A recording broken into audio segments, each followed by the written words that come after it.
누구에게도 예외가 없는 사탄의 공격일 텐데요. 목사님들도 혹시 의의 호심경이 뚫리신 그런 경험이 있었는지 궁금하고요.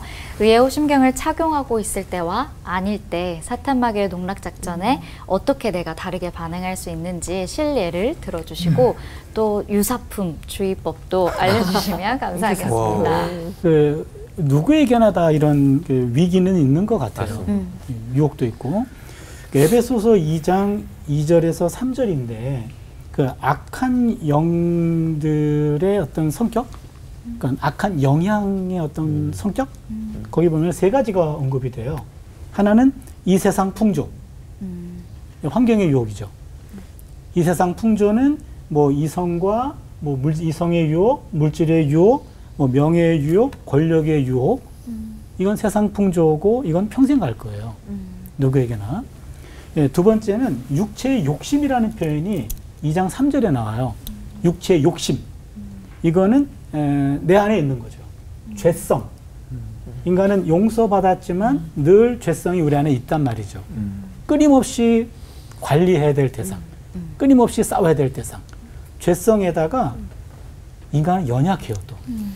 연약성까지 있어요. 이놈의 죄인이 또 연약하네. 이 내 안에 있어요.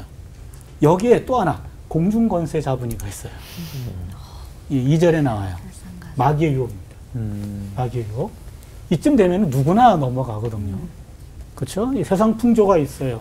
지금 눈으로 보고 있고 나도 지금 그에 발맞춰가지고 살아가고 있는데 그래도 금을 거놓고 넘지 않으려고 죄 관리를 하고 있는 거예요. 마음 관리하고 있고 감정 관리하고 있고 넘어가지 않으려고. 그런데 갑자기 내 안에는 이런 죄성과 연약성이 늘 이렇게 고개를 쳐들고 있는데 마귀가 푹 들어가요. 이렇게 되면 푹 넘어가기 쉽잖아요. 이게 이제 우리죠. 이거는 뭐 모든 사람들에게 마찬가지일 거예요. 아까 다윗도 한때 무너졌고 그 다음에 만약에 여기서 내가 무너진다면 나의 평생 사역은 접는 거거든요. 이제 그렇잖아요.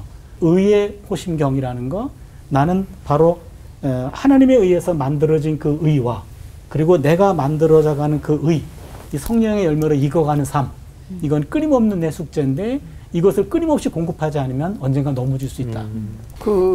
목회하다 보면 이런 생각이 들 때가 있어요.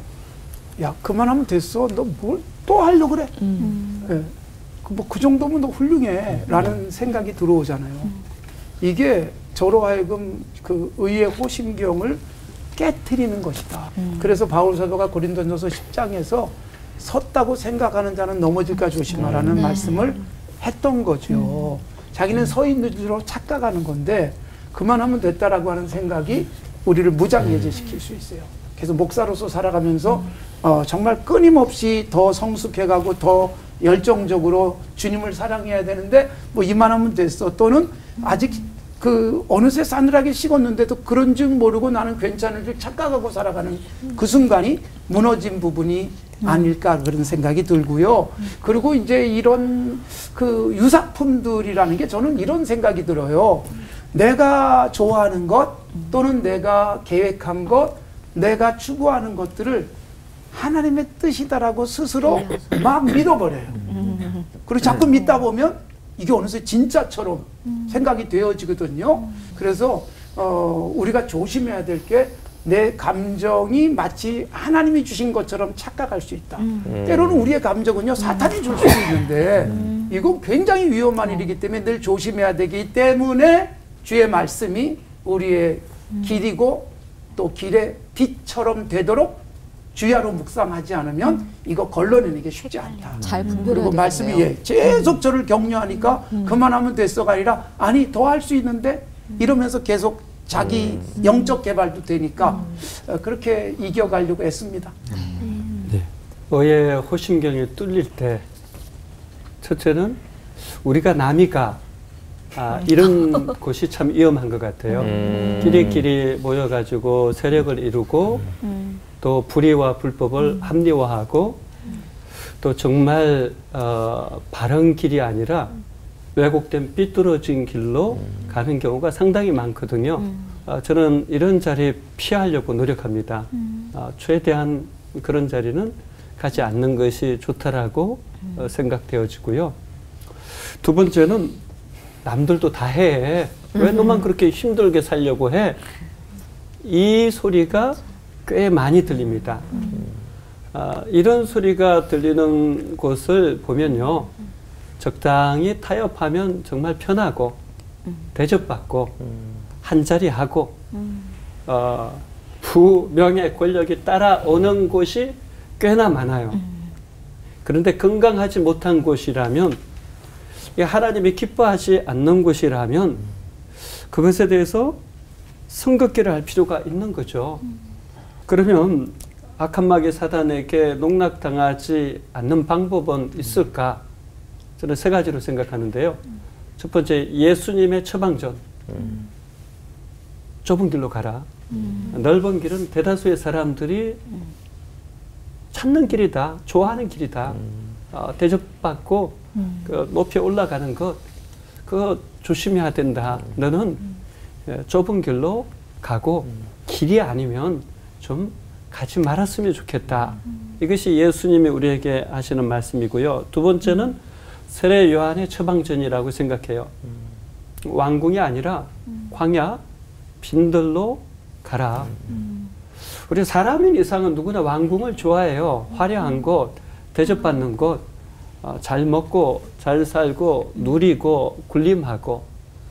그런데 우리 하나님의 사람들은 빈들을 사랑하는 사람들이에요. 그 왕궁에서는 하나님의 소리가 잘 들리지 않습니다. 빈들에 나가서 하나님의 그 세미한 음성을 들어야지 내가 지켜지고 내가 부패하고 타락하지 않고 의의 호심경을 다시 입을 수 있단 말이죠. 피할 수 없다면 대접받는 자리에서 한 걸음 물러나서 끊임없이 섬기려고 힘쓰면서 그 자리에서라도 하나님의 선하시고 기뻐하시고 온전하신 뜻을 계속 좀 추구해라 라고 하고 싶고요. 끝으로는 선지자들의 처방전이라고 생각해요. 의의 호심경은 사실 선지자들의 전통하고 연결되어 있거든요. 선지자들은 끊임없이 그 시대 속에서 또 하나님의 백성들을 향해서 외쳤던 것은 공의와 정의를 물같이 하수같이 흘러가게 하라는 거였거든요. 왜요? 공의와 정의가 사라진 곳에는 하나님이 계시지 않았어요. 어디나 하나님의 임재가 있고 하나님의 영광이 있는 곳에는 공의와 정의가 물같이 하수같이 흘러갔단 말이죠. 그러나 그것이 비난과 비판과 비방으로 흘러가지 않으려면 사랑, 덕을 겸해야겠죠. 오늘 우리 시대에 이 선지자들의 처방전, 세례 요한의 처방전, 무엇보다 예수님의 처방전을 꼭 기억한다라면 사단에게 농락당하지 않고 우리가 사단을 농락할 수 있지 않을까 생각합니다.